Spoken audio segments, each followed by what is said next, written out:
Assalamu alaikum wa rahmatullahi wa barakatuhu. Eléyìí ni kíka al-Qur'an ní èyí tí ó jẹ́ ohùn bàbá wa Maulana almarhum al-Sheikh Adam Abdullahi al-Alori. Bí bàbá ṣe gbé kalẹ̀, bí àwọn alárúbáwá ti gbé òfin tí ń bẹ nínú ẹ̀ kalẹ̀ pé kí a máa kà á. Fahlan wa sahlan wa marhaban. Bismillah. أعوذ بالله من الشيطان الرجيم. بسم الله الرحمن الرحيم. ألف لام ميم را. تلك آيات الكتاب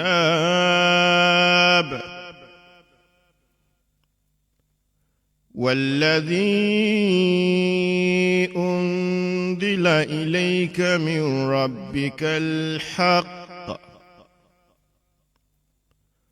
ولكن أكثر الناس لا يؤمنون.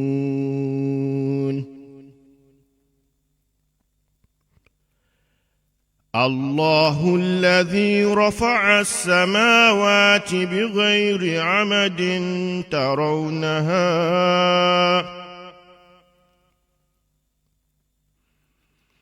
ثم استوى على العرش وسخر الشمس والقمر كل يجري لأجل مسمى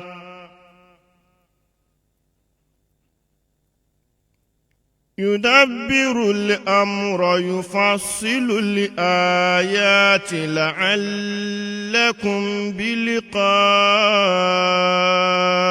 ربكم توقنون لعلهم يرشدون. وإذا سألك عبادي عني فإني قريب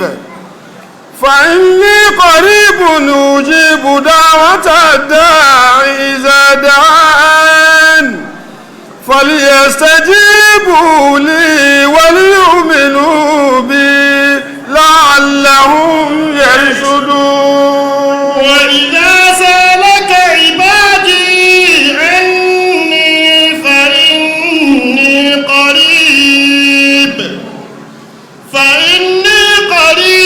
أجيب دعوة الداعي إذا دعان فليستجيبوا لي وليؤمنوا بي لعلهم يرشدون.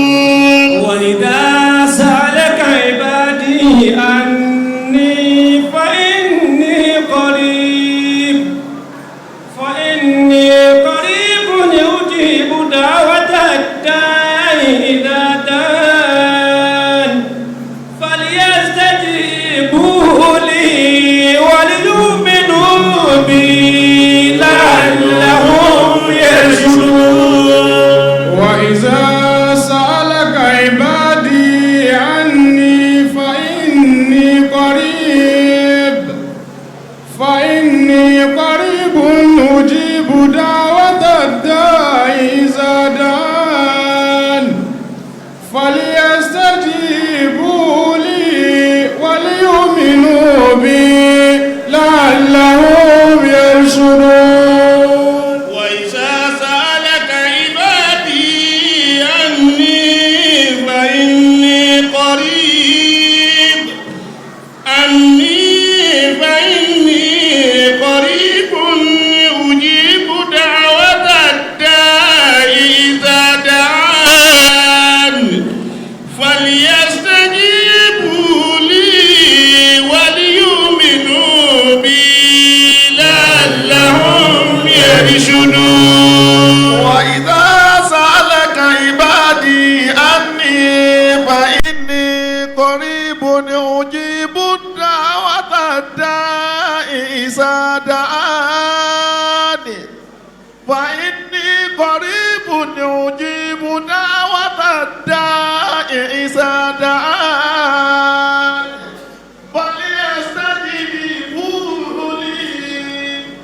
وليؤمنوا بي لعلهم يرشدون وإذا سألك عبادي عني فإني قريب يجيب دعوة الداع إذا دعان فليستجيبوا لي وليؤمنوا بي لعلهم يرشدون وإذا سألك عبادي عني فإني قريب àyà yìí la tún fẹ́ ké lénìí àti ẹ̀ sí kúrò lórí ẹ̀ àti kúrò lórí ẹ̀ kò sì yẹ ká tí kúrò kò sì yẹ ká tí kúrò lórí ẹ̀ ìdí tá a fi ní kúrò lórí ẹ̀ ìdí tá a fi ní kúrò lórí ẹ̀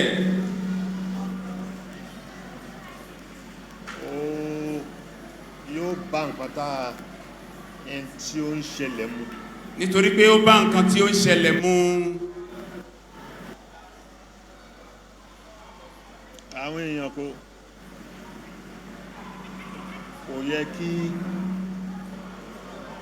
ọ̀tọ̀ ni èèyàn fẹ́ kíw ọ̀tọ̀ ni èèyàn fẹ́ kéwú kò yé a ń pè méjì náà ni jahil méjì ni àìmọ̀kan aláìmọ̀kan aláìmọ̀kan méjì ni wọ́n jahilun murakkab wa jahilun basit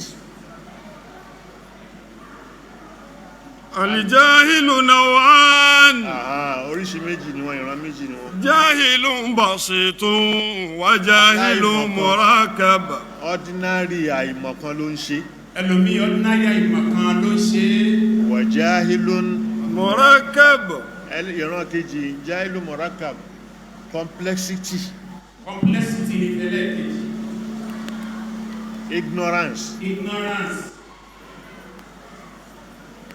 amma alìjáhìlù basitu ignorant tó já sí pé òun basitu ni ordinary ignorant fahuwa alladhi la yadri wa yadri annahu la yadri kò mọ̀ tó bá sì ti rí nǹkan báyìí pé òun ò mọ̀ yóò sì gbàgbé òun ò mọ̀ kò mọ̀ tó bá sì ti rí nǹkan báyìí yóò sì gbàgbé òun ò mọ̀ amma alìjáhìlù murakkab jáìlù tó yá sí pé ignorant ni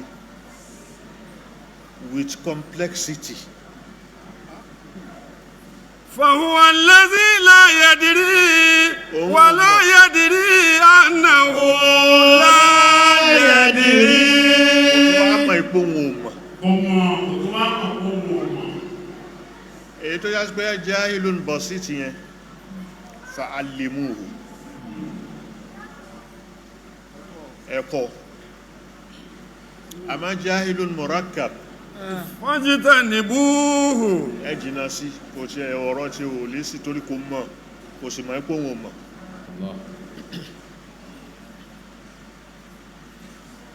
قالت حمار الحكيم تهما لو أنصف الدار كنت أركب لكنني جاهل بسيط وصاحبي جاهل مركب قالت حمار الحكيم تهما rí kẹ́tẹ́kẹ́tẹ́ Mr. Tom kẹ́tẹ́kẹ́tẹ́ Mr. Tom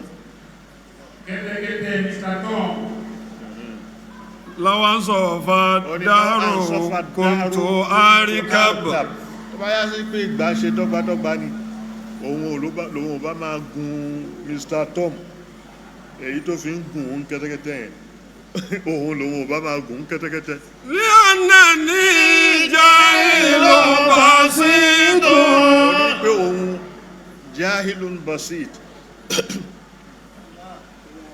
òun ò mọ̀ òun sì ti gbà pé òun ò mọ̀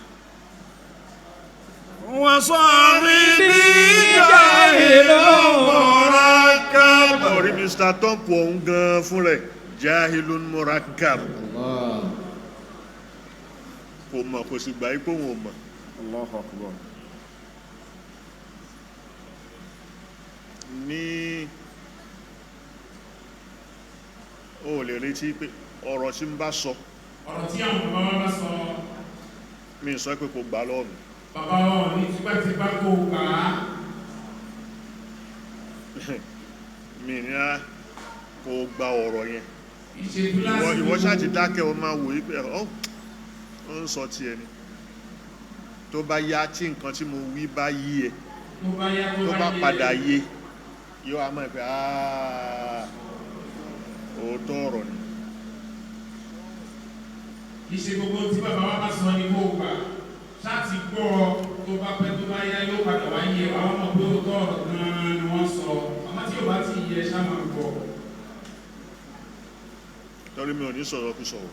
torí bàbá wọn ò ní sọ̀sọ̀kúsọ. Ọlọ́run nìkan ni ó ń tọ́ ẹnu kálukú. Ọlọ́run nìkan ló tọ́ ẹnu kálukú. Ọlọ́run ní sọ̀sọ̀kúsọ. Ọlọ́run yìí sì sọ̀sọ̀kúsọ. Àmọ́ ó fi yé àwọn míì. Àmọ́ ó fi yé àwọn míì. Wípé àwọn tí ọ̀rọ̀ tó bá sọ o látọ̀rí Ànábì wa Muhammad Sallallahu alayhi wa sallam.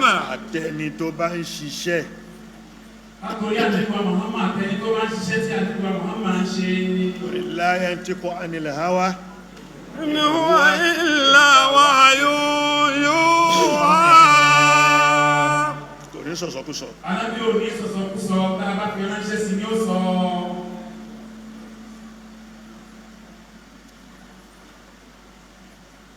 Mo sì ń sọ wípé àwọn ẹlòmíì rò wípé ọ̀rọ̀ náà sọ́rùfù èmi ò ká sí tó bẹ́ẹ̀. Àwọn onínáwó sọ́rùfù Akramakumullah. èmi wá náwó sọ́rùfù kiri.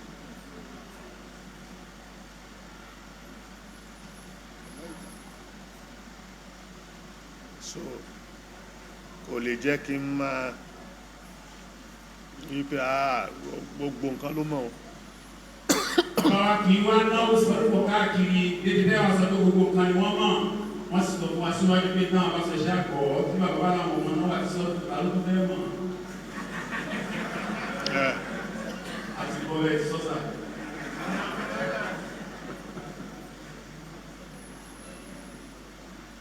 Ọlọ́run nìkan ló ń sọ̀rọ̀ tí èyí padà. Ọlọ́run ọba nìkan lọ́ba tí máa sọ̀rọ̀ tí kì í padà. Tí àwọn bá ti wá bọ́lọ́run dúró yẹn Téèyàn bá ti wá bọ́lọ̀ dúró. mọ̀ wípé o ò ní sọ̀sọ̀kúsọ. Mọ̀ wípé o ní sọ̀sọ̀kúsọ tó o bá ti bá Ọlọ́run dúró.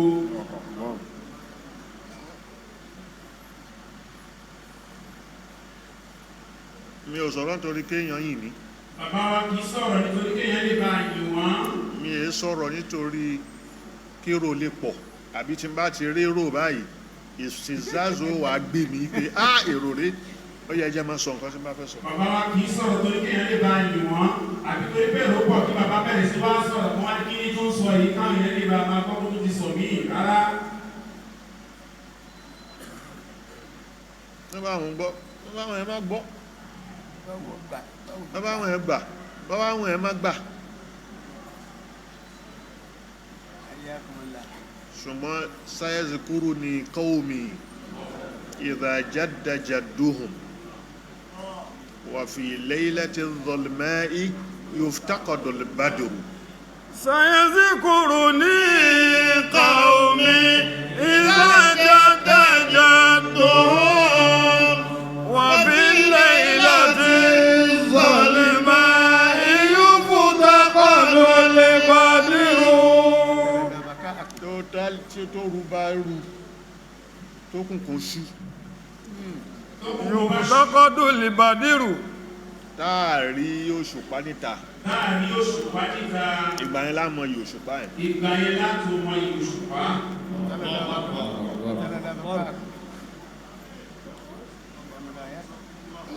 So Allahu baqa'akum.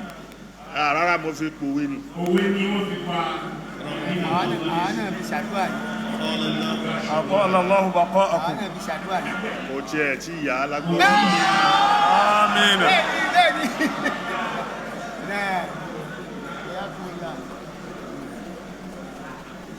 ṣe rí àwọn ọ̀rọ̀ tí mò ń sọ nínú àwẹ̀ yìí àwọn ọ̀rọ̀ tí àwọn bàbá wa sọ nínú àwẹ̀ yìí jahilun murakkab aláìmọ̀kan tí àìmọ̀kan rẹ̀ tẹ́ra wọn pọ̀ òun ni ó fẹ́ wá máa wá takò wípé yóò máa yí sí bó ṣe wù òní ó máa dàpọ̀ òní ó máa tú sí bítà tú sí ó ti wí báyìí ó kíní kan ohun kankan ibtigha alfitna wa ibtigha atawilihi yóò máa sọ gbogbo tí bàbá ó sọ yóò máa yí káàkiri láti máa fi dá wàhálà alẹ́ àbí láti ní kó máa yí sí bítà yí sí wa ma ya'lamu tawilahu illa Allah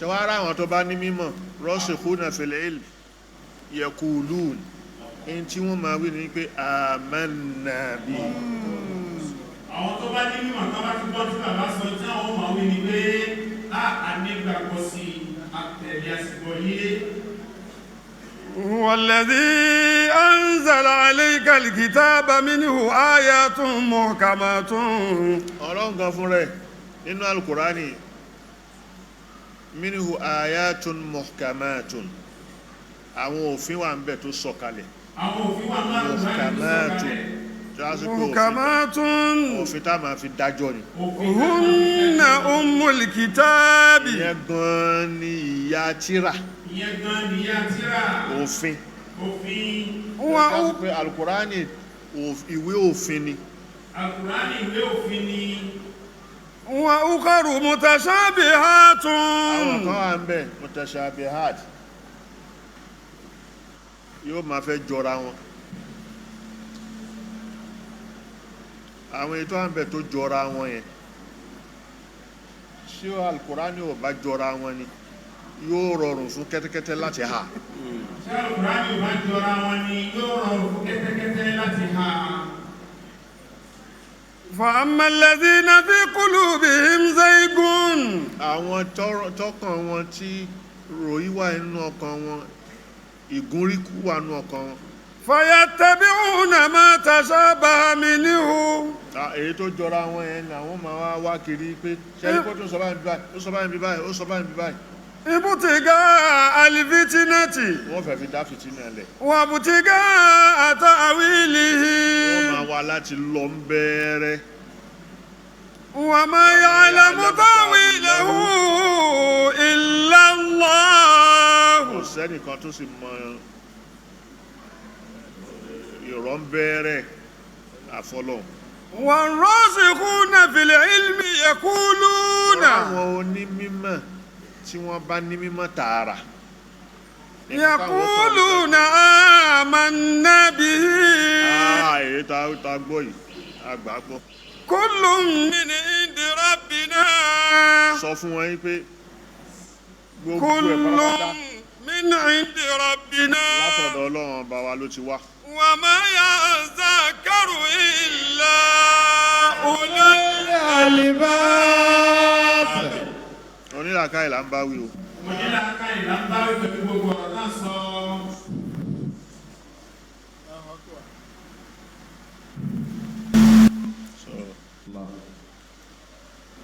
láàfin padà sínú àyà yìí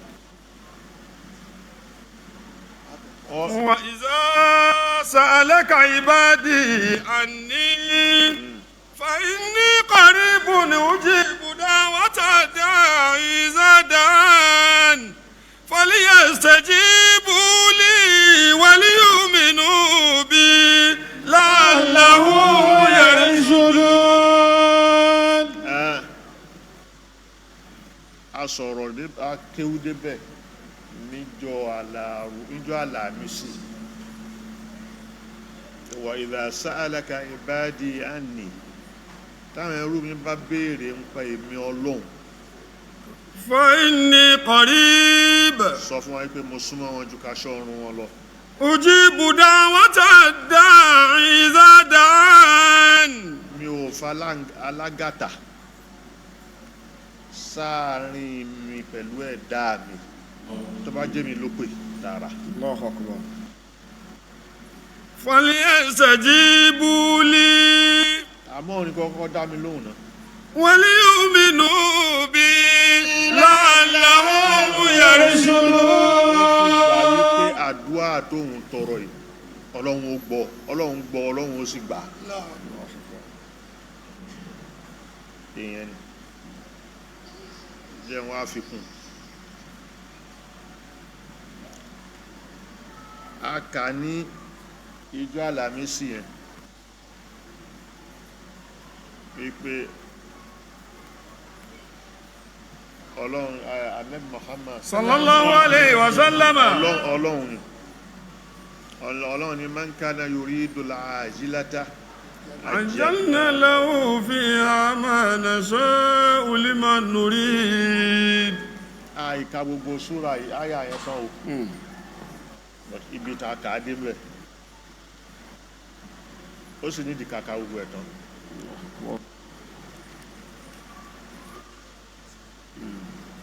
mo wá sọ̀rọ̀ tajalliyat.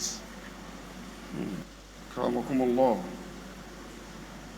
tajalli kìí ṣe tajanni. Tajalli ni kìí ṣe tajanni. kéwò tí yẹ débẹ̀ ni o mọ̀rọ̀ ń pa Súfí ló ṣe ń sọ tajanni. Ó mọ̀rọ̀ ń pa Súfí ló ṣe ń sọ tajanni. tó bá mọ̀ ń pa Súfí o ní ṣìpè. Tó bá mọ̀ ń pa Súfí ò ní ṣìpè. èyí tí mo ń wí ó sì yí ẹ. Ohun tí bàbá ń wí yóò sì yí ẹ. as-sahwu wal-mahwu lọ́dọ̀ oní Súfí kìí ṣe à ń kó tẹ̀sùbá kiri ní Súfí o. Iṣẹ́ akótẹ́sùbá kiri ní Súfí. kìí ṣe tẹ̀sùbá à ń fa tẹ̀sùbá rìn kiri báyìí kìí ṣe òun náà ń pè ní Súfí o. Iṣẹ́ akótẹ́sùbá rìn kiri òun náà ń pè ní Súfí.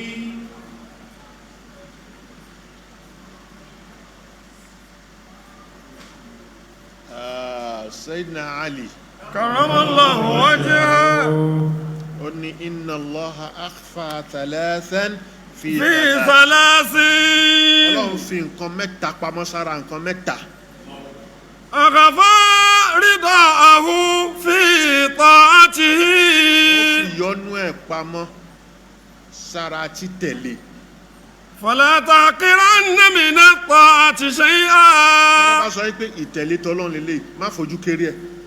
La'alla ridaahu fihi. bóyá bẹ́ẹ̀ gan-an nìyọ́nú Ọlọ́run wà.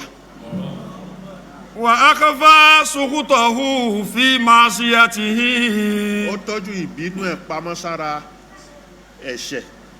Fala tahqiranna min al-ma'siyati shay'an. fojú kéré kíní kan nínú ẹ̀ṣẹ̀. La'alla sukhutahu fihi. bóyá bẹ́ẹ̀ ni ìbínú ẹ̀ wà. Wa akhfa awliya'ahu fi ibadihi. Ọlọ́run tọ́jú àwọn olùfẹ́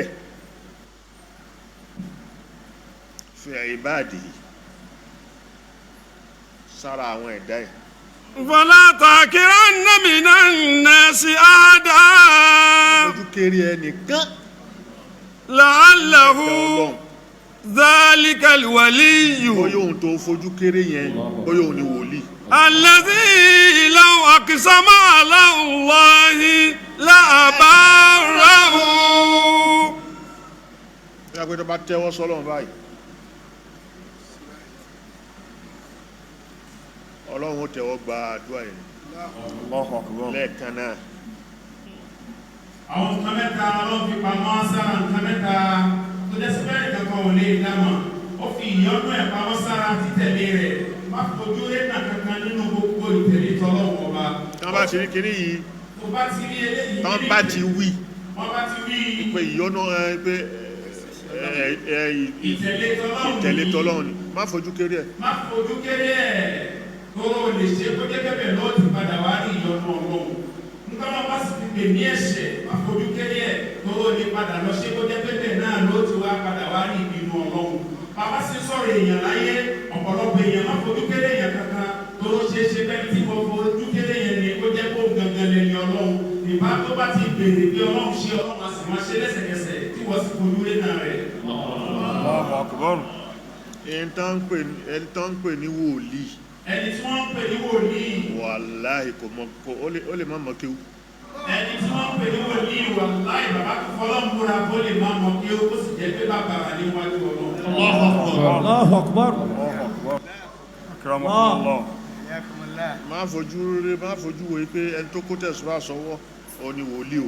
má fojú wo pé ẹni tó kó tẹ̀síwá sọ́wọ́ àbí sọ́run àbí tó títí rẹ̀ kó rẹpẹtẹ tí wọ́n tún wá wọlé ìyẹn kọ́ lẹ́ni ọlọ́run. Wallahil azim. òdodo náà sọ fún ẹ tó wọlé. Wallahil azim. òdodo bàbá fọlọ́n múra fún ẹ. Wallahil azim.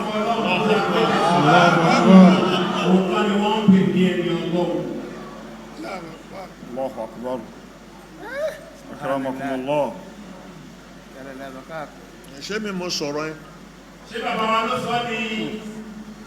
Imam Ali ló sọ. Imam Ali ló sọ. wala tahqiranna ahadan min khalqi. wala'allahu wa dhalika alwali. ó ṣe é ṣe pẹ́ni tó fojú lẹ́nà tí wọ́n kà kún yẹn ó ṣe é ṣe kó jẹ́ kó ní bàbá wájú ọlọ́run.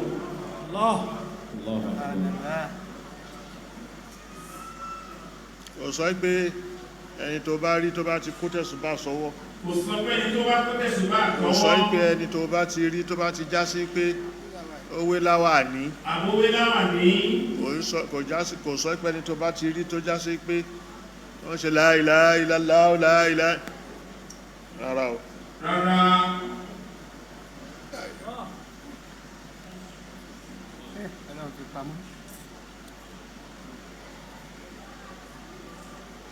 Subhanallah. Yóò tún bí àwọn ẹlòmíì nú. Yóò tún bí ẹlòmíì nú.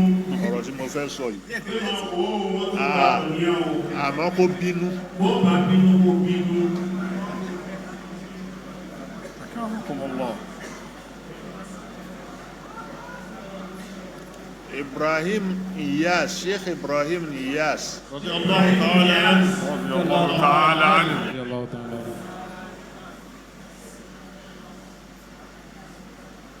Àfáàní. Tààrà.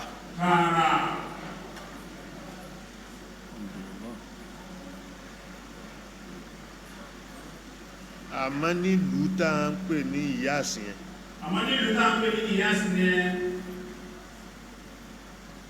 Nínú Senegal. Ìlú kékeré ni Iyas o. Ìlú kékeré ni. Mi ò rò pó Tágégé. Àbáláwọn òkú tó Agege. Ṣọmọ bí Tágégé ti bẹ̀rẹ̀. Ṣọmọ bí Tágégé ti bẹ̀rẹ̀. Gbogbo ojú orin. Gbogbo ojú orin. Lọ tó fi dé Pen Cinema, tó fi dé kíní, tó fi dé ọ̀nà orílẹ̀. Tó fi dé ọ̀nà orílẹ̀. Tó fi lọ báyìí. Tó lọ báyìí. Agege ni ẹ̀ lọ́tún lósì. Lọ́tún lósì bẹ́ẹ̀ ni Agege ni.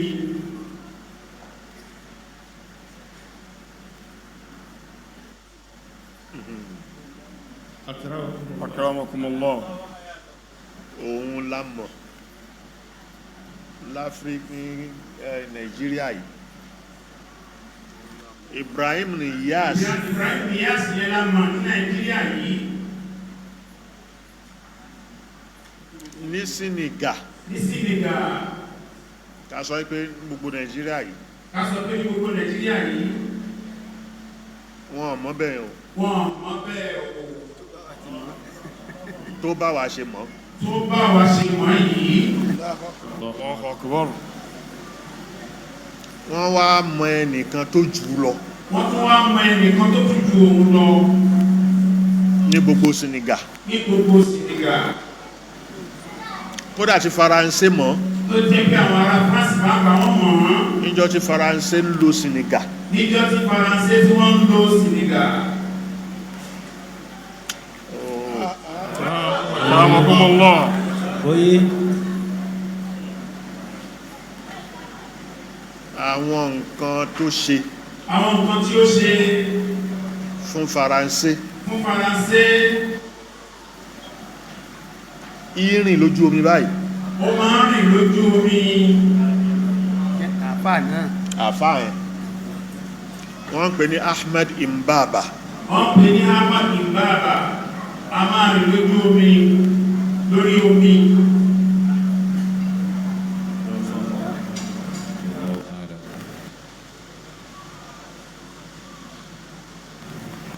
ẹni tó rìn lójú omi yẹn. ẹni tó rìn lórí omi yẹn. tó gbọ́. tó gbọ́. àbí tó gbọ́rọ̀ ẹ̀. àbí tó gbọ́rọ̀ ẹ̀. o mọ̀ ń pa ẹ̀. o mọ̀ ń pa ẹ̀. òun là ń sọ fún ẹ̀. òun là tún sọ fún ẹ̀ yìí.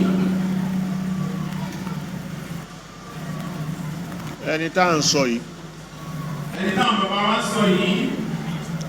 Faransé ò lè tí wọ́n bá ka ìtàn gbogbo àwọn tó wá lo Faransé tó wá lo Senegal nígbà tá à ń wí ní Faransé tí wọ́n tó ti Faransé rán wá wọ́n mọ Ahmed Mbaba yìí tàríhù Senegal sọ. ìtàn Senegal sọ. tàríhù Faransé tó wá lò wọ́n ó sọ. ìtàn àwọn ará Faransé tó wá lò wọ́n òun náà sọ.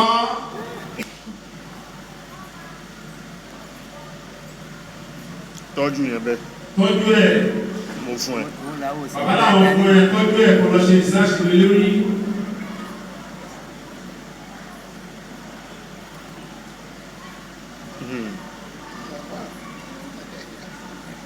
ìyẹn bẹ́ẹ̀. ìyẹn bẹ́ẹ̀. wọ́n á fẹ́ sọ ìmíì fún ẹ lórí ìyẹn. bàbá á fẹ́ sọ ìmíì fún ẹ lórí ìyẹn. pé hadith anabi Muhammad sallallahu alayhi wa sallam oni la yazalu abdi yataqarrabu ilayya bi shay'in ahabba ilayya mimma aftaratuhu alayhi wa la yazalu abdi yataqarrabu ilayya bin nawafil hatta uhibbahu فإذا أحببته كنت سمعه الذي يسمع به وبصره الذي يبصر به ورجله التي يمشي بها ويده التي يبطش بها فبي يسمع فبي يبصر فبي يبطش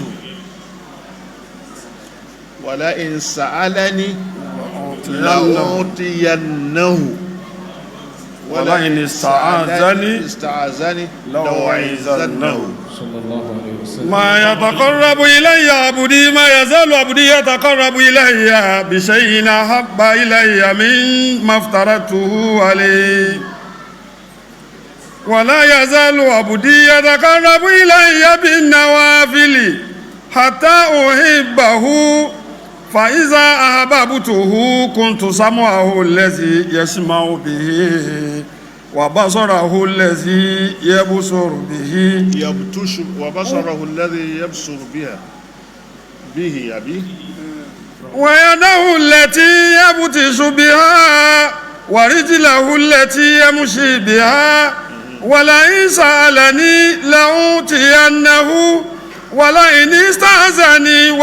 استعاذني لأعيذنه.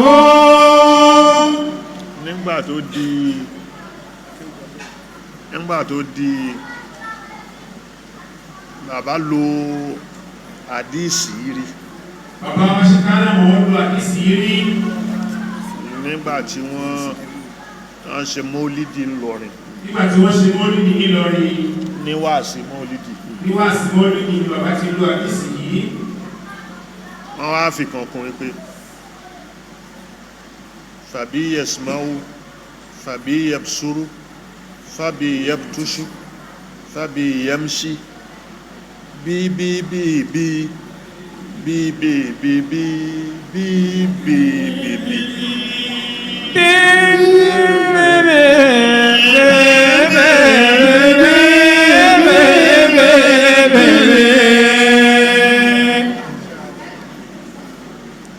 ọ̀gbọ́ akramakumullah.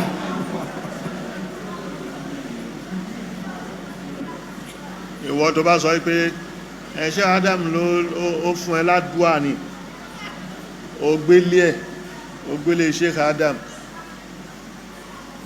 tí wọ́n bá ṣàdúà tó bá wá jí mọ́jú àwọn tó bá wá bàbá wà ìwọ ló wà dá wọn lóhùn sùúrù lérè ni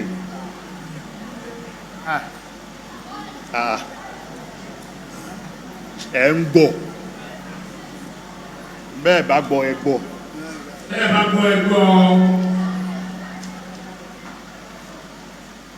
tí irọ́ bá ti tán tẹ́ni tí ó já irọ́ tí ò bá sí mọ́ tí irọ́ bá ti tán tí ẹni tí ó já irọ́ tí ò bá sí mọ́ ó lè tà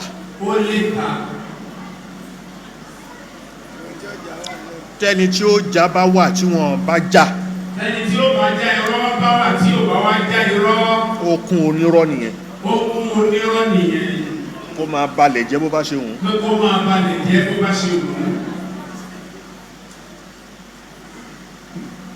ọ̀gbọ́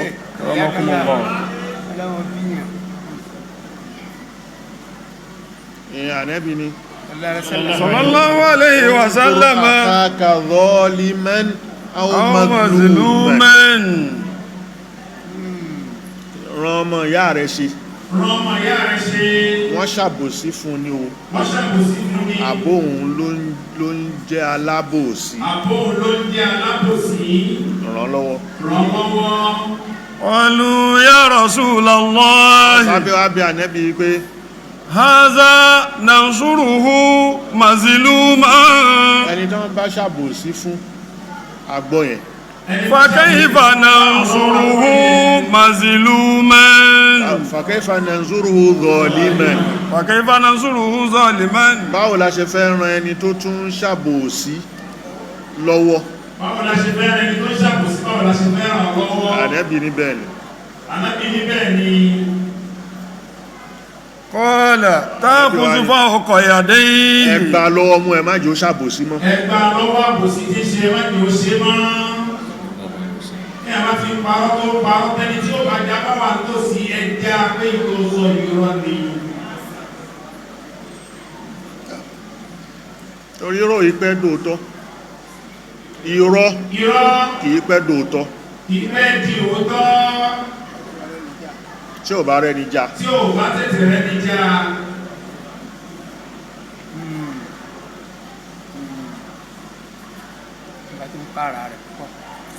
tó bá sì ti ń pa rẹ̀ tó ń wí táàrẹ́ nìkan kan tó sọ fún yín pé rárá ní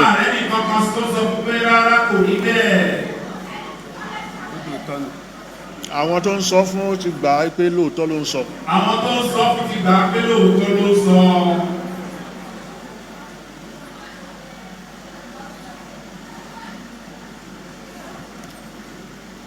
tamaninat ni àdísì tí mo kà yìí ni bàbá lò ó nílọrin àdísì náà ká ìwò ni bàbá wa ní bàbá ṣe kádà máa tó ní Ìlọrin láti 1980s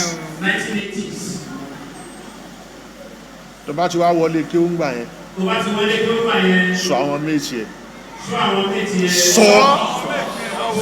méjì ẹ̀ tó bá ti wọlé kí ó gbà náà dárúkọ àwọn méjì ẹ̀ tó ẹ̀kọ́ ti wà lé kí ó gbà náà kò lè àwọn classmates rẹ̀ ní ọdún kíláàsì gbà náà dárúkọ wọn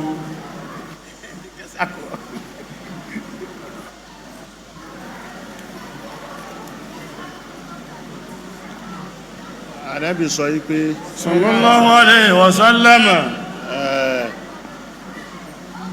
ẹrú ò ní yẹ̀ kò ní gbò yataqarrabu ilayya bin nawafili bishay'in ahabba ilayya mimma aftaratuhu alayhi in tí ń bá ṣe lọ́rọ̀ èèyàn fún hadisul qudsi nínú hadisul qudsi ni òun ni kó kọ́kọ́ mú lò wala yazalu abdi yataqarrabu ilayya. ẹni tí ó mú tí ó di wòlíì. ẹni tí ó di wòlíì.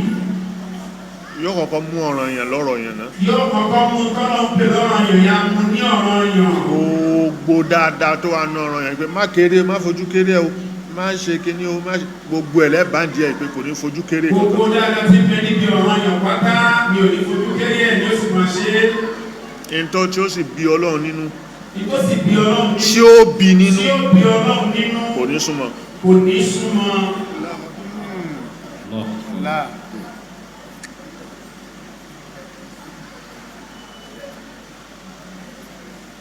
ولا يزال عبدي يتقرب ولا يزال إلي وما تقرب إلي عبدي بشيء أحب إلي مما افترضته عليه. kò sí nǹkan tí ó dùn mọ́ Ọlọ́run tàbí pé nǹkan tó kọ́kọ́ ṣe lọ́ranyàn fún ẹ òun ni kò ṣe kò máa ṣe. وما يزال عبدي يتقرب إلي بالنوافل.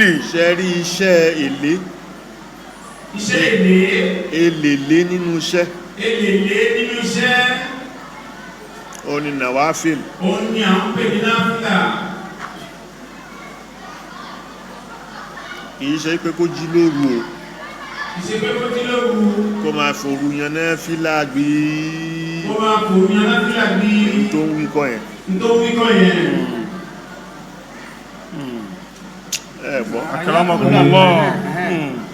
yóò máa ṣe àwọn pẹ́pẹ́ fúrú mi kódà tó lè máa yàn náfìlà. ó lè máa ṣe àwọn pẹ́pẹ́ fúrú mi kódà kó máa yàn náfìlà kì í ṣe náfìlà nìkan. kí n mú yẹn wá fún ẹ náà. kí bàbá mú yẹn wá lápèjúwe. tó bá fẹ́ jà mí yàn. tó bá fẹ́ jà bàbá níyàn. ẹ̀rí mo fi tì í. ẹ̀rí ni bàbá fi tì í. ẹ̀rí ni màá fi tì í. ẹ̀rí ni bàbá fẹ́ fi tì í.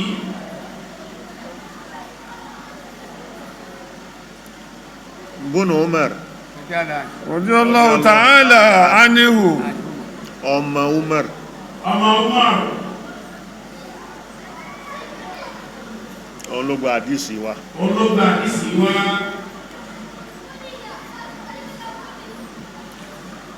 ó láwọn jókòó tí Ànábì ń jọkàn. ó ní àwọn jókòó tí Ànábì Muhammad ń jọkàn. sallallahu alayhi wa sallam. nínú mọ́ṣáláṣí. nínú mọ́ṣáláṣí. Ànábì bá ní yatlu alaykum. الآن رجل من أهل الجنة. ẹnìkan wà yóò wọlé nísìnyí o ọmọ àlìjẹ́nà ni. ẹnìkan wọlé nísìnyí o ọmọ àlìjẹ́nà ni. kò pẹ́ lọkùnrin bá wọlé. kò pẹ́ lọkùnrin bá wọlé. وطلع رجل من الأنصار. nínú àwọn ànsọ́rù ni. nínú àwọn ànsọ́rù ni. ló bá bàtà rẹ̀ ó fi hàn abíyá báyìí. ó kó bàtà rẹ̀ ó fi hàn abíyá. ló bá wọ mọ́ṣáláṣí. ó wọ mọ́ṣáláṣí. ó jókòó. ó jókòó. kò yẹn náfìlà kò ṣe kankan. kò yẹn náfìlà kò ṣe kankan. wọ́n á wèé pé ok alùjánà ọba délẹ̀ kejì. ó ti délẹ̀ kejì. ìjọ kejì. ìjọ kejì. قال النبي مثل ذلك. ẹnìkan wọlé nísìn o. ànábì bá sọ pé ẹnìkan wọlé nísìn. ọmọ àlìjánà. ọmọ àlìjánà ni. فطلع ذلك الرجل. ọkùnrin tó wọlé lánàá yìí náà ló tún wọlé. مثل المرة gẹ́gẹ́ bó ṣe الأولى. wọlé lánàá. bó ṣe wọlé lánàá. tí ó yẹn náfìlà tí ó ṣe kankan. ó bàtà sẹ́pẹ́ sábíà. omi àlùwàlá tó ṣe. omi àlùwàlá tó ṣe. àgbọn ẹ̀ ń kán fún omi. àgbọn ẹ̀ ń kán fún omi. ló bá tún jókòó. gbogbo àwọn ìjọ ń gbọ́ ọ̀rọ̀ tánẹ́bí ń sọ. wọ́n tó farabalẹ̀ gbọ́n tí Ànábì sọ. làwọn bá tún túká kò yẹn náfìlà ó dìde ó lọ náà ni. ó dìde ó lọ kò yẹn náfìlà kò ṣe kankan. ọkùnrin tánẹ́bí ń sọ wípé òun ló wọlé lánàá ló wọlé lénìí. ọkùnrin tánẹ́bí sọ pé ọmọ àlìjẹ́nà tó ní ọmọ àlìjẹ́nà ni òun ló wọlé lánàá náà ló tún wọlé lénìí. ó tún di ijọ́ kẹta. ó tún di ijọ́ kẹta. lànàbí bá sọ bẹ́ẹ̀ pé yatlu alaykum rajulun min ahli aljanna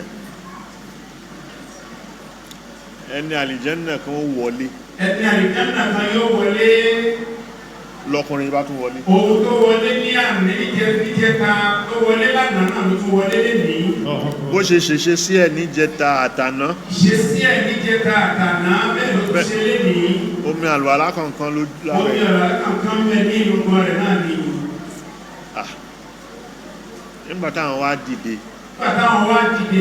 lòun wá lọ bá yí pé arákùnrin dákun èmi pẹ̀lú bàbá mi a ní gbólóhùn asọ̀ kò sì ní fẹ́ kí n wọlé kí n sùn ṣó lè gbà mí láyè kí n sùn lọ́dọ̀ ẹ̀ lọ́bàá ní kò lè máa bọ̀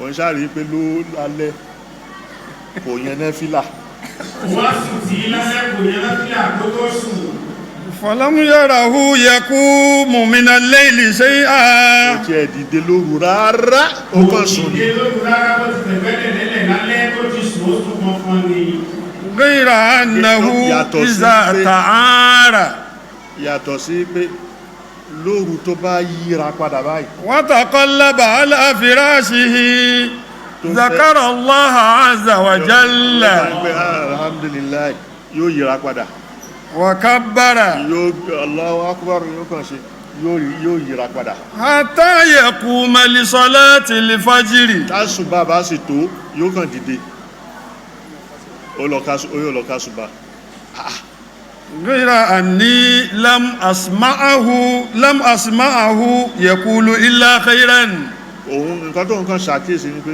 kò ní gbólóhùn kan tí ó sọ tí ó bá báyàn sọ̀rọ̀ dáadáa ni ó sọ فلما مضت الثلاث ليال òun wá ṣejọ́ kìíní lọ́dọ̀ ẹ̀ òun fẹ́ wò oríṣẹ́ wo ló máa ń ṣe lóru ìjọ́ kejì bẹ́ẹ̀ ìjọ́ kẹta nígbà tó díjọ́ kẹta wọ́n rí wá àhàkírà amalahu òun fojú kéré gbogbo iṣẹ́ tó ń ṣe ẹni pé ṣé nǹkan tó ń ṣe tó dẹ́nà jẹ́lẹ̀ qultu ya Abdallahi wá èmi pẹ̀lú bàbá mi inni lam yakun bayni wa bayna abi ghadabun wala hujrun ní gbólóhùn asọ̀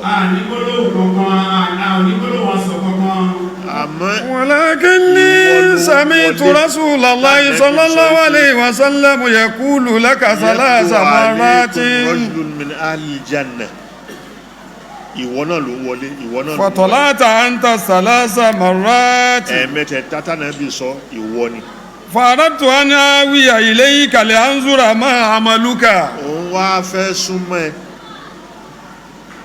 nírọ́ tó ń pa ẹ̀ fa aqtadi bihi kóhun kọ́ ṣe ẹ irú iṣẹ́ wo ló ń ṣe lọ́bá ní wallahi ma huwa illa ma ra'ayta nítorí tí mo ń ṣe mi ní nǹkan mi tí mo ń ṣe o nítorí tí mo ń ṣe mi ò ní nǹkan mi tí mo ń ṣe qala falamma wallaytu da'ani lòun bá yẹ̀yìn padà pé kó máa lọ ráyé pé nǹkan tó ní nìyẹn tó ń ṣe tó òun wá fẹ́ yí padà láti ní kó máa lọ da'ani ló bá pè òun padà faqala ló bá ní ma huwa illa ma ra'ayta wallahi kò sí kankan mi ò kò sí kankan mi bóun ṣe ń ṣe nìyẹn o bóun ti ṣe nìyẹn bóun ti rí nìyẹn ghayra anni yàtọ̀ sí wípé lam abiti yawman haqidan ala ahadin òun sùn lálẹ́ ọjọ́ kan rí kóun wá gbé bínú ẹnìkan sùn sọ́kàn àbí kéde èèyàn kan tó ń gbé sẹ́mi sùn mọ́jú bí lọ́pẹ̀ èdè kò ṣẹlẹ̀ rí láti fi rìnlẹ̀ yí pé ẹni tó jẹ́ ní ọlọ́run lè máa yẹn náfílà lóru mọ́jú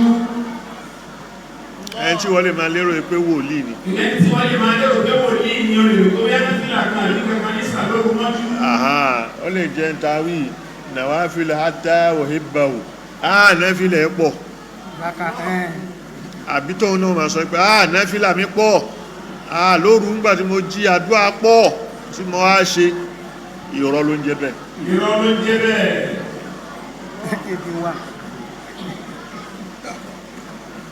ẹni tó tiẹ̀ ń jí lóru tí ọ̀nà fìlà kò ní sọ ipò ń jí. ẹni tó ń jí lóru tó yẹn náfìlà kò ní sọ pé òun jí lóru yẹn náfìlà.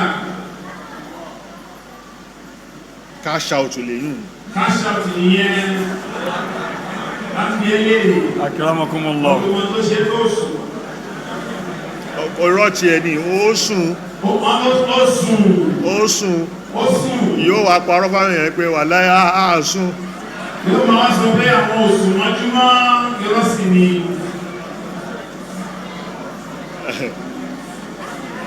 ẹnìkan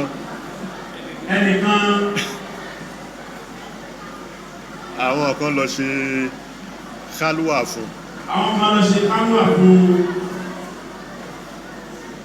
wọ́n ti sọ fún mi pé àwọn ṣàlúwà fún lódìdí ọjọ́ méje. wọ́n láwọn ṣe kálúwà fún lódìdí ọjọ́ méje. inú ilé ẹ̀sìn làwọn ò ti ṣe. inú ilé làwọn ò sì ti ṣe. òun wá palẹ̀ mọ́ bẹ fún wọn. òun wá palẹ̀ mọ́ kalẹ̀ fún wọn. kọ́kọ́rọ́ rèé. ìjọ́ kìíní. ó ń retí pé wọ́n á ti wà níbi àdúrà kálúwà. wọ́n retí pé wọ́n á ti wà níbi àdúrà nínú kálúwà tó wà. ó yọjú bí fítífítí bí tán ti kọ́kọ́rọ́ bọ̀ ẹ̀. ó rí pé gbogbo wọn sùn. wọ́n sùn lọ. ẹnìkan ṣopéré ni ò sùn nínú wọn. nínú wọn. ó dákẹ́. ìgbà tí gbogbo wọn jí láàárọ̀ kíní kan aláàlá báwo làdúrà tẹ́sílẹ̀ alhamdulillah. àsìtílẹ̀ fi mọ́. ilẹ̀ ti mọ́ ó tún dijọ́ kejì. wọ́n ló ṣe bẹ́ẹ̀ ó lọ wò wọ́n. ó tún yọjú wò wọ́n. ó rí pé gbogbo wọn tún sùn ni. gbogbo wọn ni wọ́n sùn. ẹnìkan ṣo tí ó sùn yẹn náà ni ò sùn. ẹni tí ó sùn lánàá yẹn náà ni ò tún sùn. ó dákẹ́. wò wọ́n. ó délẹ̀ kẹta. gbogbo ọjọ́ méjèèjì ó rí pé ẹnìkan ṣo yìí ni èé sùn. ẹnìkan ṣo yẹn náà ni kì í sùn gbogbo àwọn yòókù fọnfọn ni. ọwọ́ àdàkẹ́ gbogbo wọn ṣe tán wọ́n ti bá ṣàdúrà tán fẹ́ ṣe ókè ọlọ́run ó gbà. ó wá sọ fún ẹni tí èé sùn. ó wá sọ fún ẹni tí kì í sùn yẹn. ok ìwọ mú passport ẹ wá.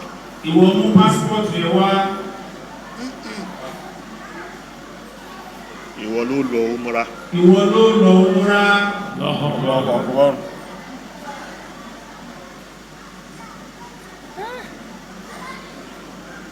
so ní má fọ ọ̀rọ̀ yẹn gùn ẹni tí ó à ń parọ́ pé òru a fi ṣàdúrà ni èyí irọ́ ló pọ̀ ń bẹ.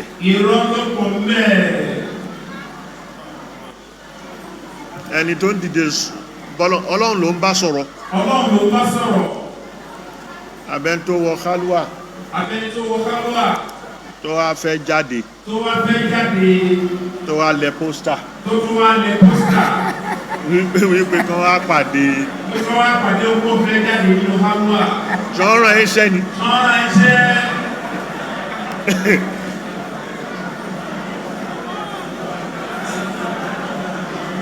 ṣeré tó bá fẹ́ wọ kálúwà ṣe bí tọ́ ìwọ pẹ̀lú ọlọ́run lèyún ni.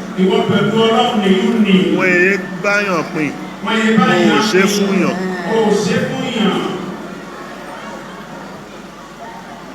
وإذا سألك عبادي عني فإني قريب أجيب دعوة الداعي إذا دعان فليستجيبوا لي وليؤمنوا بي لعلهم يرشدون. وإذا سألك عبادي عني فإني قريب فإني قريب أجيب دعوة الداعي إذا دعان فليستجيبوا لي وليؤمنوا بي لعلهم يرشدون. وإذا سألك عبادي عني فإني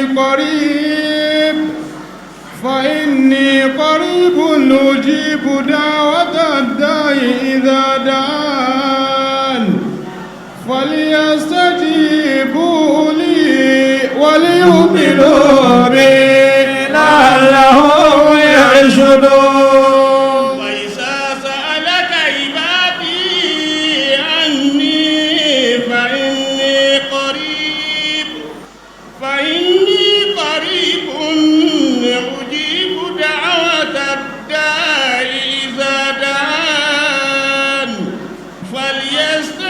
فليستجيبوا لي وليؤمنوا بي لعلهم يرشدون.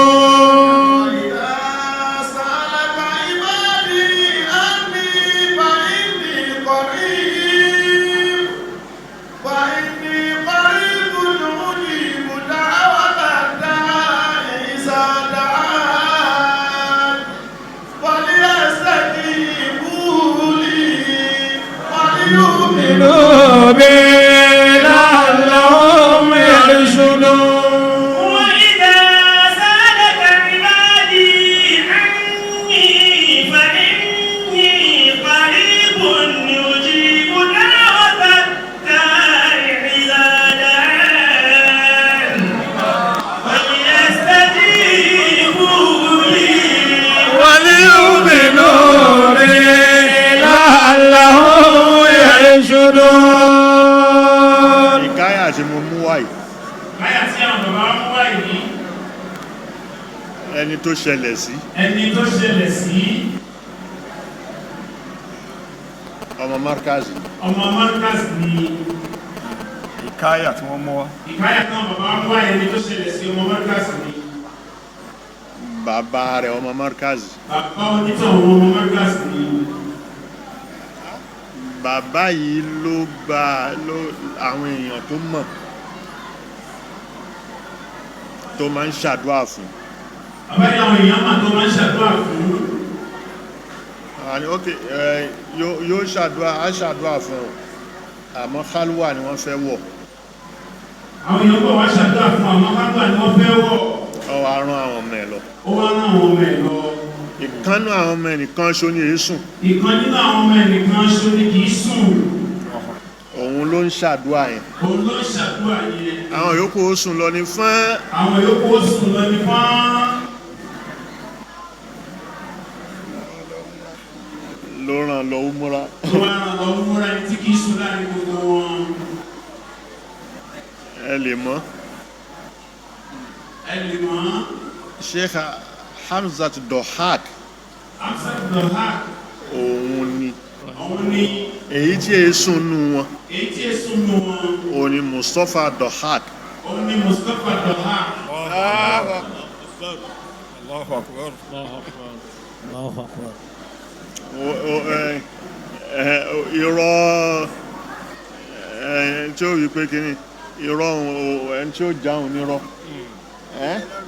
yóò parọ́ ẹlẹ́rìí òun ọ̀nà rẹ̀ jìn. ọbẹ̀ òun náà lè máa wo prógrámù táyì.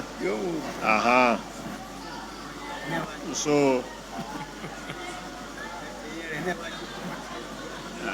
ìyẹn. sàlákà ìbádí àní فإني قريب أجيب دعوة الداعي إذا دعان فليستجيبوا لي وليؤمنوا بي لعلهم يرشدون. àwọn èèyàn ẹ wá ń jókòó ọ̀rẹ́ gidi.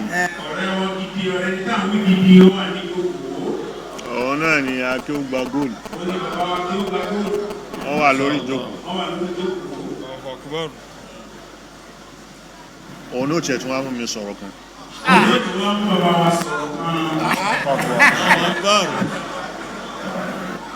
Karamakumullah. ọ̀rọ̀ tí mo fẹ́ sọ yìí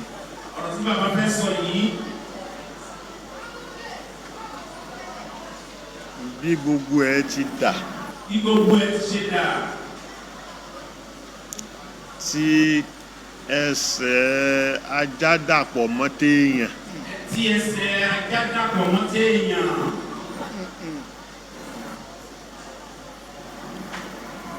wọ́n fẹ́ sọ ọ̀pọ̀lọpọ̀ èèyàn nù.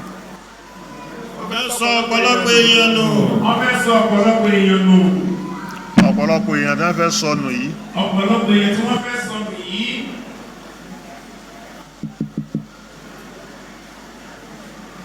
Sheikh Adam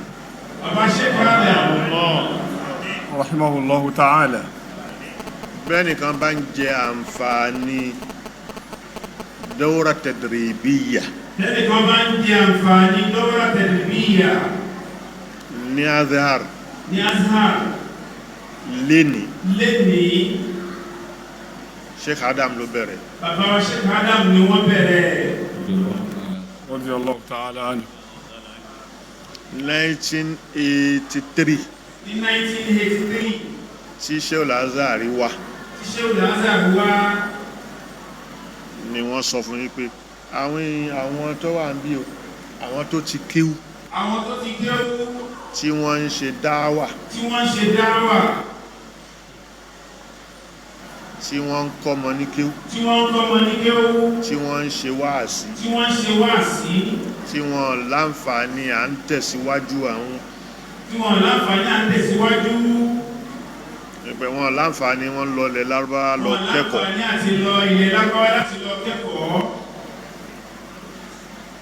àwọn ni kò ẹ̀dá dáwọ́rà kalẹ̀ fún wọn. ìwọ Sheikh Azhari dá kalẹ̀ tán bá wá wọ́n dé Azhari ni ó kọ wọn Azhari náà yóò kọ́ wọn. òun ni ó kọ wọn. So àwa kan lọ ṣáájú èmi àwọn bàbá ṣe bàbá Mudir Markaz àwọn Ustaz Suleiman àwọn bàbá Ustaz Suleiman wọ́n lọ.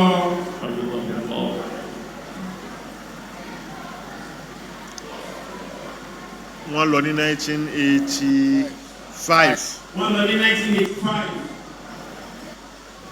So ìṣí tí ó tẹ̀lé 1985 yẹn náà ni àmọ́ ètò yẹn ò tò nígbà náà àwa wá lọ ní 1986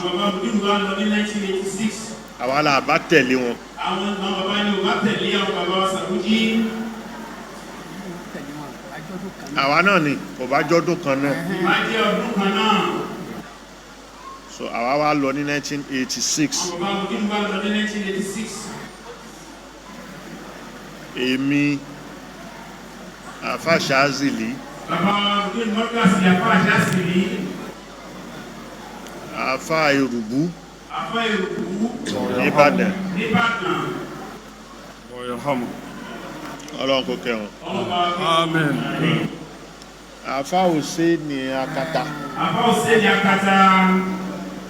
ní Gànmà. ẹnìkan náà wọ́n ń pè ní Suleiman. ní Gànmà. Imam Bukhari. Ustaz Suleiman Bukhari. Suleiman Bukhari. Mẹ́sàn-án ni wá àmọ́ mẹ́wàá ni wá. mẹ́wàá ni àwọn tí wọ́n lọ. mẹ́sàn-án la lọ láti Markaz. mẹ́sàn-án ni àwọn tó lọ láti inú Markaz ní. wúrúwúrú bákan ẹnìkan tẹ̀lé wa láti Niger. ẹnìkan náà tó tẹ̀lé wọn láti Niger. àfi jẹ́ mẹ́wàá. àfi wá jẹ́ mẹ́wàá. àmọ́ orúkọ yẹn lẹ́mbàsì ni wọ́n ti rún mọ́. àmọ́ orúkọ nítorí yẹn ní ẹ́mbásì ni wọ́n ti rún mọ́. So aṣáṣe 1985 àṣe àwọn bàbá wa ṣe é. àwọn tí wọ́n dé ṣáájú wa àwọn tí wọ́n dé ṣáájú àwọn bàbá wa Mudir Markaz. àwọn tí mo mú àwọn àfá Suleiman ní àpèjúwe. wọ́n mú bàbá wa Sheikh Suleiman ní àpèjúwe. àwọn àfá Musa ẹ̀sìn Khalifa ẹ̀sìn. àwọn bàbá wa Musa ẹ̀sìn Khalifa ẹ̀sìn.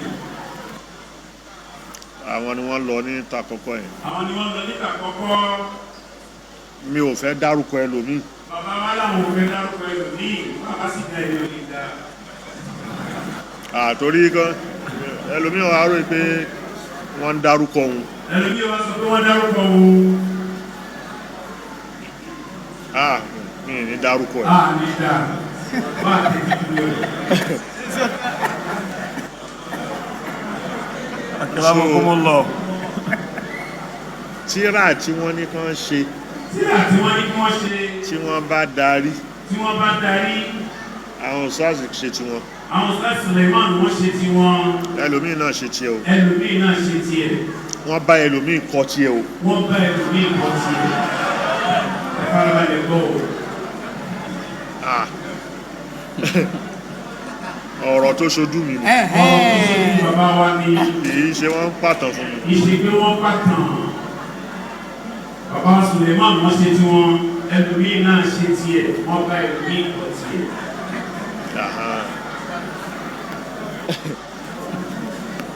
wọ́n wá ṣe gbogbo kíní yìí lọ bẹ́ẹ̀. gbogbo kíní wọ̀nyí yóò lọ bẹ́ẹ̀. ìgbà tá a fi ń lọ yìí táwa fi lọ. tí àwọn bàbá Mudir wa ń lọ. lẹ́yìn ìgbà tá a lọ ni àwọn ajá mi di lọ. làwọn bàbá wa ní pàṣẹ náà wà lọ lẹ́yìn táwọn bàbá wa dé.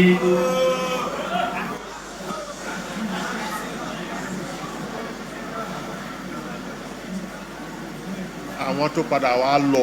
àwọn tó padà wá lọ. bàbá ti kú. bàbá wa ti wá kú gbà náà. èmi ni mo ṣe bí wọ́n ti lọ. àwọn bàbá Mudir ni wọ́n wá ṣètò bí wọ́n ti lọ lẹ́yìn ìgbà tí bàbá kú. èmi pẹ̀lú Ustaz Yunus. àwọn bàbá wa pẹ̀lú bàbá wa Ustaz Yunus. ọlọ́pàá wa ṣàlékún ìgbẹ́ fún wọn. Àmín. mo lọ Azari. bàbá wa lọ sí Azari. mo lọ bá Sheikh Azari. bàbá wa lọ bá Sheikh Azari. Jadal Haq Ali Jadal Haq ló wà ń bẹ̀. Ali Jadal Haq. òun ló wà ń bẹ̀. òun ló wà ń bẹ̀. nígbà náà. nígbà náà. òun ló bẹ̀rẹ̀ dóòrà yìí. òun ló bẹ̀rẹ̀ dóòrà yìí. mo wá sọ fún mo wá lọ bá mo kọ ọ̀rọ̀ lẹ́tà.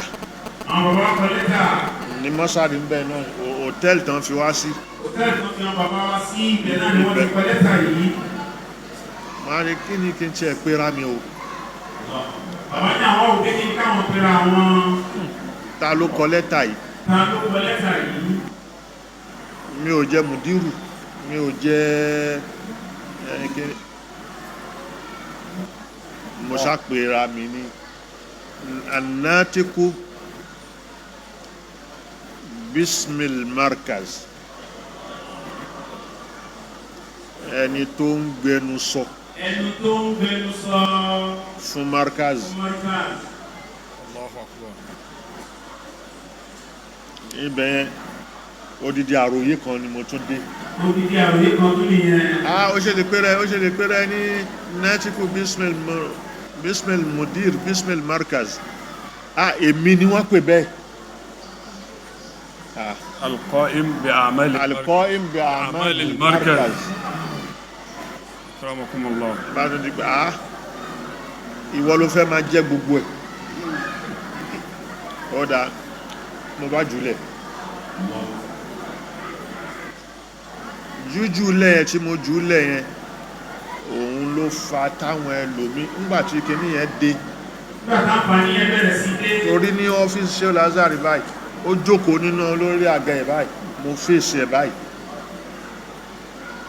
gbogbo nǹkan tí mo béèrè fún lórúkọ Markazi gbogbo ẹ̀ ló máàkẹ́ yìí pé ó ti Gbogbo tí bàbá wa bèèrè fún gbogbo ẹ̀ pátápátá ló fọwọ́ sí. Allahu Akbar. Ó wá di pé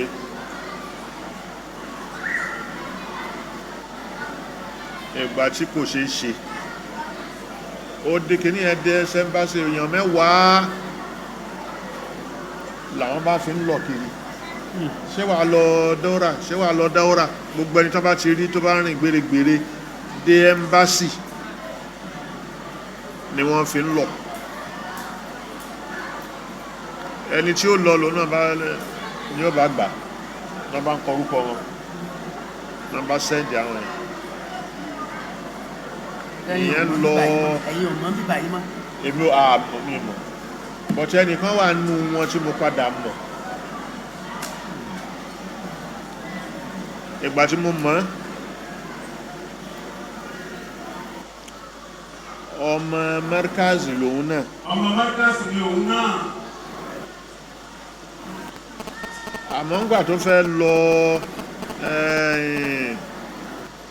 Azari kó lọ kéwú kò lo ṣáádà Markaz Olùṣàdá Markaz náà tó fẹ́ lọ sí Azari lọ kéwú. ó gba ṣáádà àbìkan ló bá lọ ọ̀rọ̀ á di pé ó dáa wọ́n fi lọ ṣá òun náà tún wá lọ dáwọ́rà ìtawí Wọ́n tún wá lọ dáwọ́rà táwí yìí. dáwọ́rà ìtawí bó ṣe di yẹ́lẹyẹ̀lẹ ni Ó ṣe ní yẹ́lẹyẹ̀lẹ nìyẹn. àwọn tí wọ́n wá ń rí lọ dáwọ́rà yẹn náà rí pé àwọn eléyìí wọn kọ́mpítẹ́ǹtì tó àwọn tó ń wà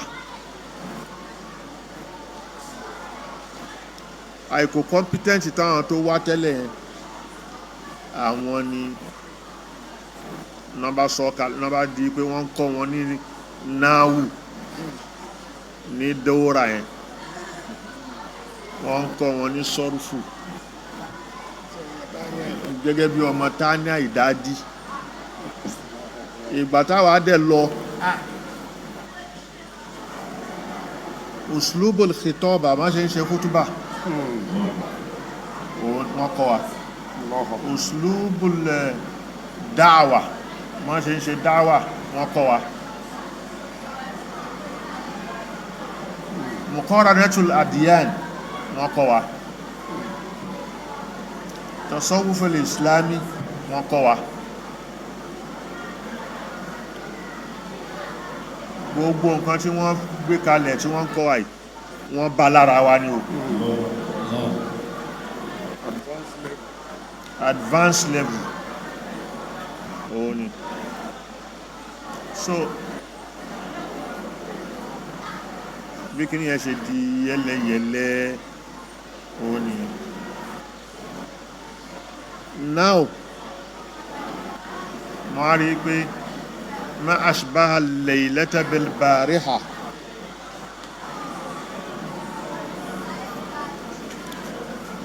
àná yàtọ̀ sí ni o àwọn nǹkan kọ̀ọ̀kan ni ó kàn yàtọ̀ ń bẹ Àmọ́ ìyàtọ̀ sí ní àwọn kọ̀ọ̀kan ni ó kàn yàtọ̀ bẹ́ẹ̀. a fẹ́ dá dáwọ́rà yẹn padà Bàbá wa fẹ́ dá dáwọ́rà yẹn wọ́n fẹ́ dá padà. Allahu Akbar. a bá fẹ́ dá dáwọ́rà yẹn padà Markaz ń bí láti máa ṣe Markaz ń bí láti máa ṣe.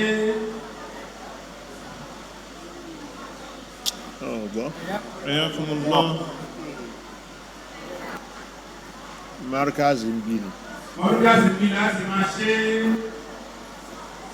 tóra fẹ́ kí gbogbo èèyàn wá jàǹfààní ẹ̀ Tóra fẹ́ kí gbogbo èèyàn wá jàǹfààní ẹ̀. mọ́sárì ò sì lè gba gbogbo èèyàn Mọ́sálì ò sì lè gba gbogbo èèyàn. àwa tá a ti ṣe é rí ẹ̀ Àwọn tá a ti ṣe é ní irú àwọn nǹkan tí wọ́n tó wúlò ń lù wá ń bí irú àwọn kan tó wúlò ní ìlú wa bí. òun láfi ṣe tẹ̀tìbáàtì Òun láwọn àti ṣe dáwọn kíkọ́ àwọn èèyàn. gbogbo ẹni tó fẹ́ ṣe kìí ṣe ìbọn ṣe ń ṣe ìmáàmù mosque management òun kọ́ la fẹ́ kọ́ wọn báwo náà ṣe ń tọ́jú mọ́ṣáláṣí ọ̀wù àmọ́ gbogbo àwọn tó bọ́ sórí social media tí wọ́n ń ṣe wáàsí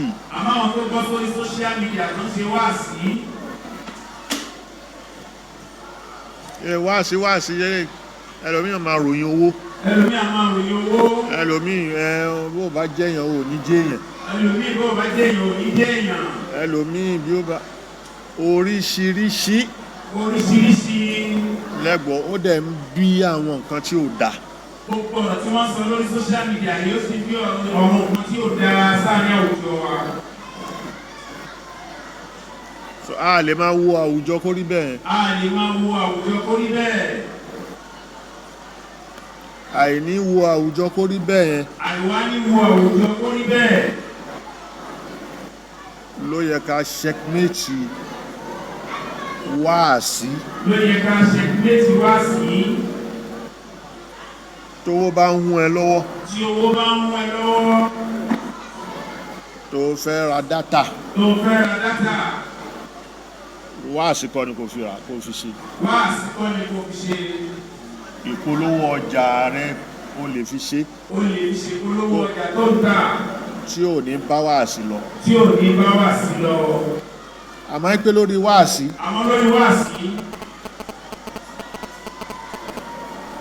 Àwọn tó mọ wáàsí ṣe. Tí wọ́n fẹ́ kọ́ àwọn èèyàn lẹ́kọ̀ọ́ gidi. Irú ẹ̀ la fẹ́. Lórí social media. Irú ẹ̀ la sì fẹ́ kọ́ àwọn èèyàn. Kìí ṣe pé owó ń mú ẹ lọ́wọ́ mo fẹ́ kán mọ̀ mí mo fẹ́ kán ṣe followers mélòó ló ní wọ́n ní kó máa fi cash out so ìyẹn kọ́ la fẹ́ kọ́ àwọn ènìyàn. Ẹ jẹ́ kí àwùjọ alálàáfáà mọ́. Ẹ má kó dọ̀tí sí. Èyí tí Islam ò pariwo ẹ̀. Dáànẹ́bí ò sọ. Táwọn àlùfáà lánàá tí wọ́n sọrú ẹ̀. Ká stop gbogbo yẹn. Ẹ̀kọ́ má gbọ́. Nígbà tí o bá ti rí àwọn èèyàn wò. Yóò kó gbá wọlé fún rẹ̀.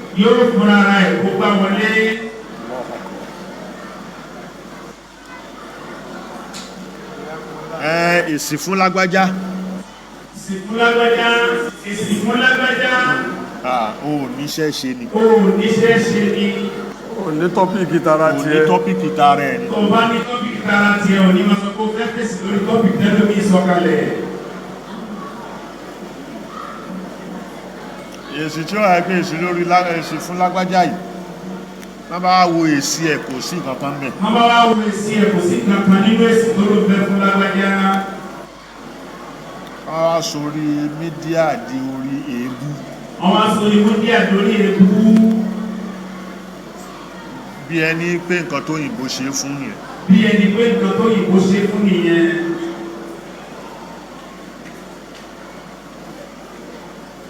So pẹ̀lú ògo Ọlọ́run lẹ́yìn àwẹ̀.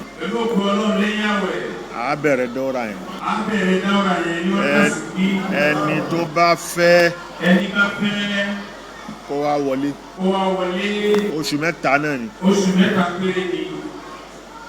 A sì máa fún wọn ní certificate ẹ̀ pé ó attend the dawra.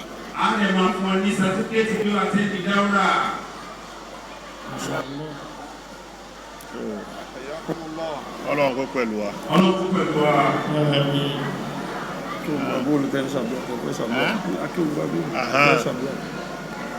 Gbogbo àwọn tó ń ṣe dáwà. Gẹ́gẹ́ bí Ájì Taofik Akéwùgbàgbóni. gẹ́gẹ́ bí Alhaji Taofik Akéwùgbàgbóni. Ọlọ́run kó pẹ̀lú wa. Ọlọ́run pẹ̀lú wọn. Ọlọ́run kó dúró tì. Ọlọ́run kó wá dúró tì. Ọlá Al-Qur'an. Ọlá Al-Qur'an. Àmín. Ọlá Fatiha. Ọlá Fatiha.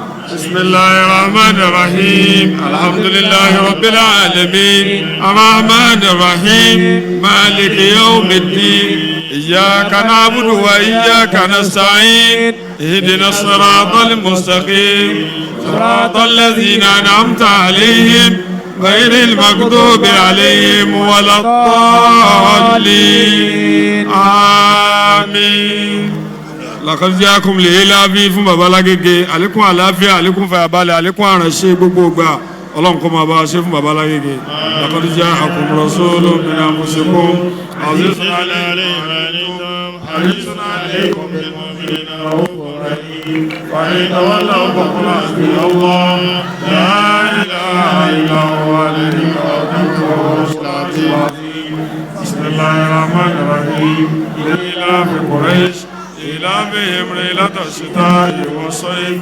فليعبدوا رب هذا البيت الذي أطعمهم من جوع وآمنهم من خوف آمين